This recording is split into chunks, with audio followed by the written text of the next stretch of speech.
with these controversies done, we now move on to what do the rest of the ahadith mention about the Dajjal.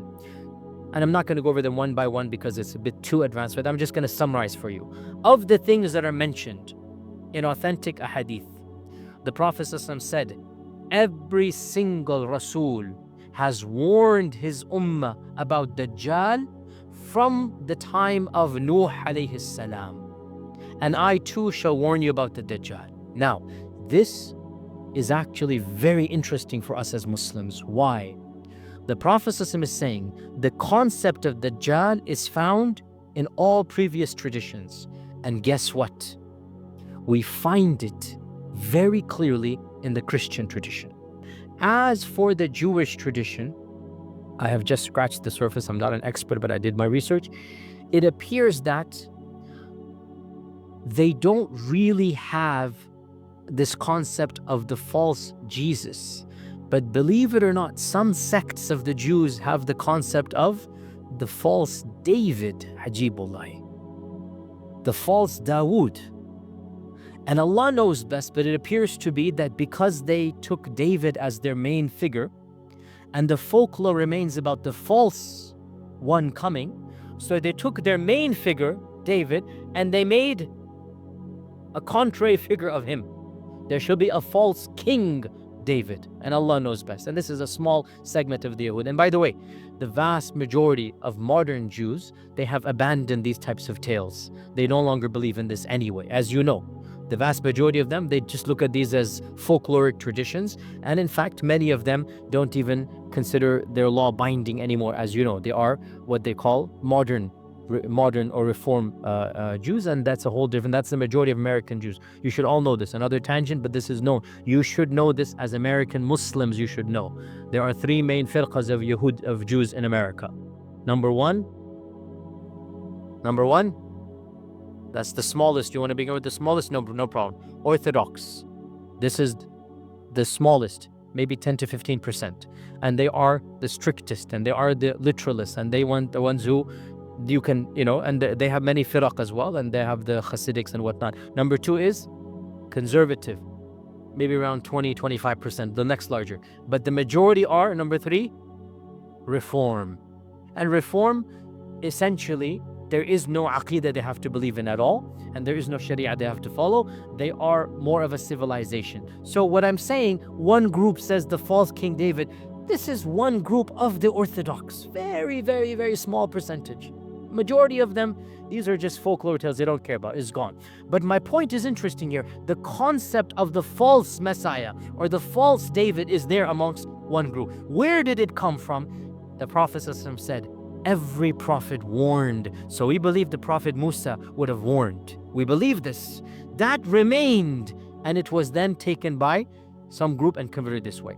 As for mainstream Christians, Baptist Christians, evangelical Christians, most mainline Protestant Christians, they firmly believe in the figure of the Antichrist.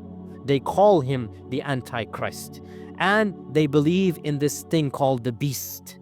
And they say the symbol of the beast is 666. So these are interesting for us as Muslims. Now, you have two ways of looking at it. If you're a complete secular atheist who doesn't believe in God and whatnot, you say, oh, look at these religions, their folklore is the same, their mythology is the same. The Antichrist, 666, the beast, whatnot. Or you can flip it around exactly and say the very fact that two different civilizations and two different faith traditions that have no causal relationship with one another are saying the exact same thing means there must be a common origin, and that is Allah subhanahu wa ta'ala. You see, you can look at the two exact same things and then figure out what you want to do. Same thing goes for the Great Flood. Again, a bit of a tangent, but again, this all interesting stuff. Do you know, my dear brothers and sisters, that every single civilization in the world has the myth of a great flood? The native Indians in this land, they have a myth of a great flood that took place once upon a time. The Aborigines in Australia, and they are the most disconnected of humanity. For 20,000 years, they lived separate from the rest of humanity until Cook discovered them in 1953, when he, whatever, did the coast of whatever, Australia, and he discovered them. For 20,000 years, the Aborigines were cut off from the rest of mankind. And guess what? They have the myth of a great flood. The Bible has the great flood. The Quran has the flood, right? The origin stories of ancient Babylon have the great flood. Now, what is the secular skeptic say? Look at these mythologies, they're all the same. You can flip it around 180 and say what? Why do all of these civilizations have a great flood myth? Because there was a great flood. And all of these are coming from the great flood. You see what I'm saying here, right? Yani the glass is half full, half empty. The same thing can be flipped around, and rather than deny faith, you can say, but it makes sense therefore. How could the Aborigines and the native Indians both have the great flood myth? How is that even possible? Think about it. Now, true, the details are very different, right? But that's because when you pass a fact from one person to one person to one person, what happens, right? You can even try it at home. Get 10 people, right, to stand together and just do it. And you will be shocked at what you see. Even hadith narrators might find themselves to be weak. Wal'iyadu billah. Allah al-musta'an. Internal joke. So, where was I? The great flood myth. You're all lost. I apologize for drowning you in all of this great flood myth. Something about Dajjal. Let's get back to Dajjal. The notion that every single civilization, Judaism, Christianity, and Islam, it has some notion of an evil entity that shall deceive mankind towards the end of times. Isn't it interesting? Isn't it something that makes you think, right? And there are so many, these folkloric movies that are made by Hollywood, right? That, the Antichrist is gonna come. There's many of these. It's in their psyche. It's in their civilization and culture. Rather than flip it around and say, mythology would say there is a common origin. So our Prophet ﷺ said, every prophet has warned his ummah about the Dajjal from the time of Nuh alayhi salam. He also told us that I shall tell you something that nobody has told before me. So he's going to give an interesting fact that no prophet before has mentioned. Now, by the way, I find it interesting personally that if you look at the folklore of the non-Muslims, the Christians, they also have in their folklore that the Dajjal shall be born to a family that is righteous overall and is praying for a child for a long time.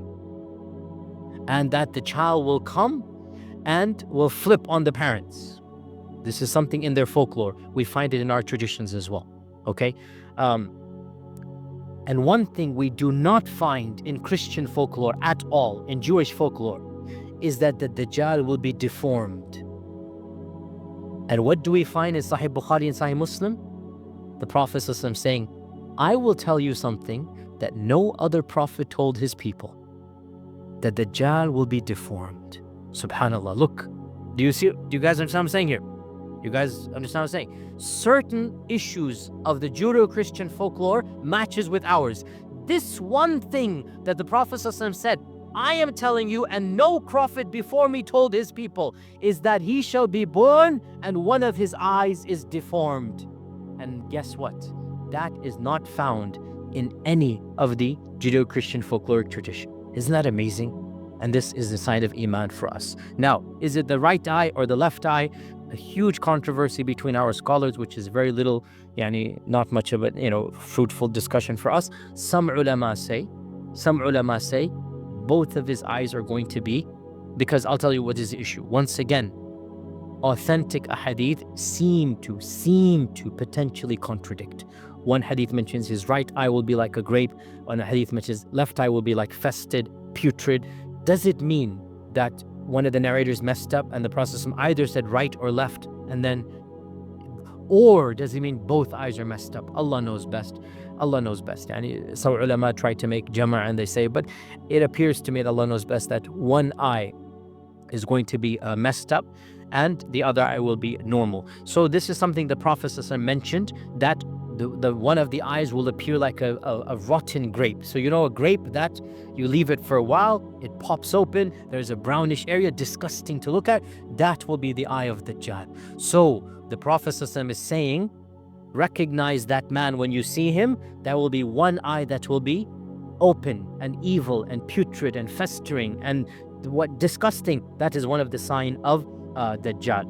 Another sign is that the Dajjal will appear like a young man.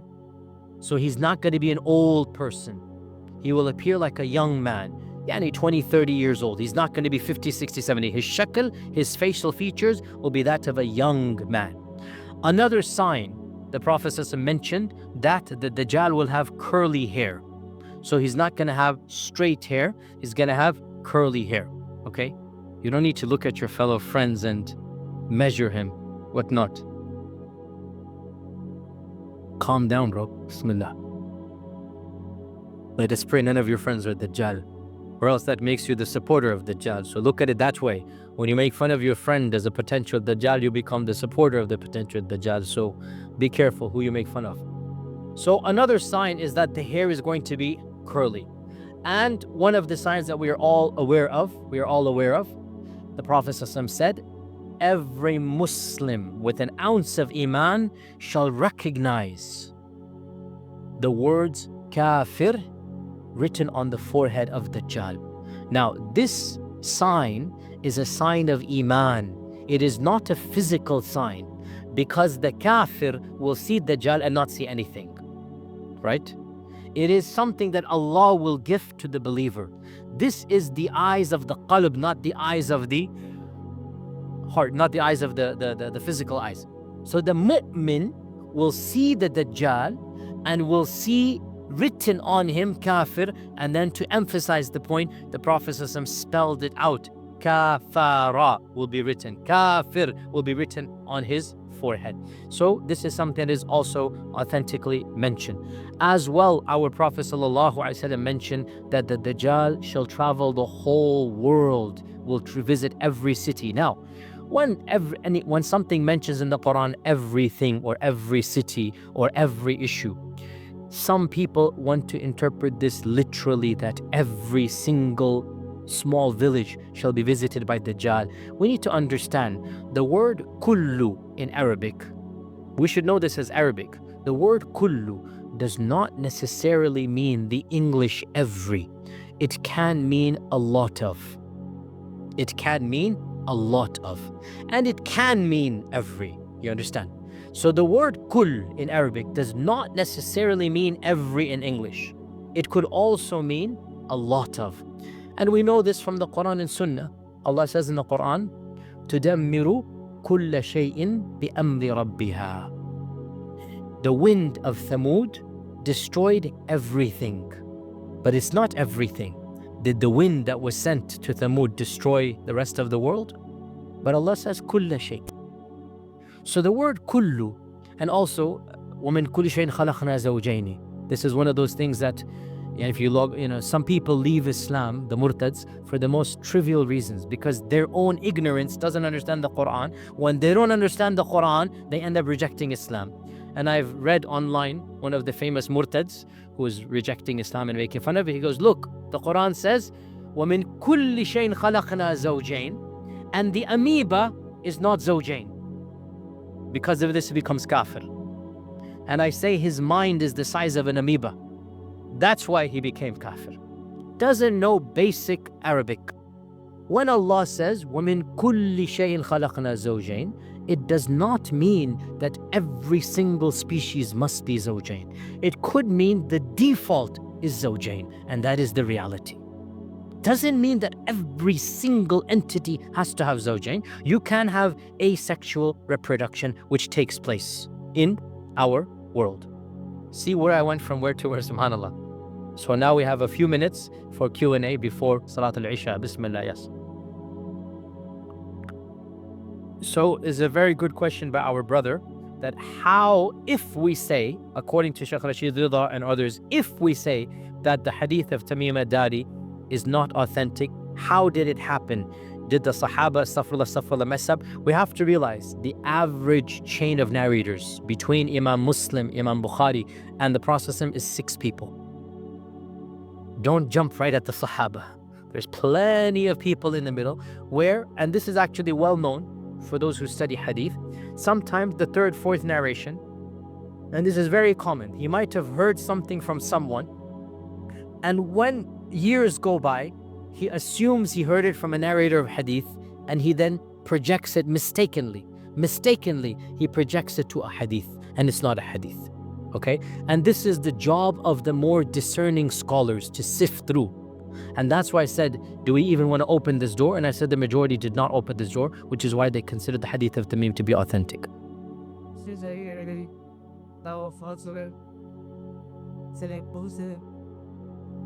And no, not about, no, you get Umar bin Khattab was Ibn Sayyad, not Tamim ad-Dari. No. Umar ibn Khattab radiallahu anh passed away very early on. We do not know how much he was monitoring Ibn Sayyad towards the end of his life. So Allah knows best. Umar ibn Khattab, he passed away as we know, in the 12th year of the Hijrah, 13th year of the Hijrah. Ibn Sayyad lived many years after this. So he himself was unclear. Because he was unclear, his children, Hafsa and Ibn Umar, were also unclear. But the majority of Tabi'un and later scholars realized, and Ibn Taymiyyah and others mentioned this, that there is no way that Ibn Sayyad could be the actual Dajjal. And this doubt came because they witnessed him interacting with the Prophet ﷺ. So no doubt when they saw the evil that was in him, so they have some doubt. Even Abu Sa'id al-Khudri, we saw in his narration, the rumors spread until the end of his life. And even Abu Sa'id al-Khudri is like, I don't know what to do with this guy. So those things, we have to understand that the doubts of the Sahaba Ibn Sayyad were a temporary one because of that time frame. You understand what I'm saying here? Once situation goes on and it's clear that had he been that actual Dajjal, he wouldn't have done all that he had done. So then we can now verify and say he was not that big Dajjal, he was one of the minor Dajjals. Sisters, any questions? Back to the brothers. Yes, Bismillah.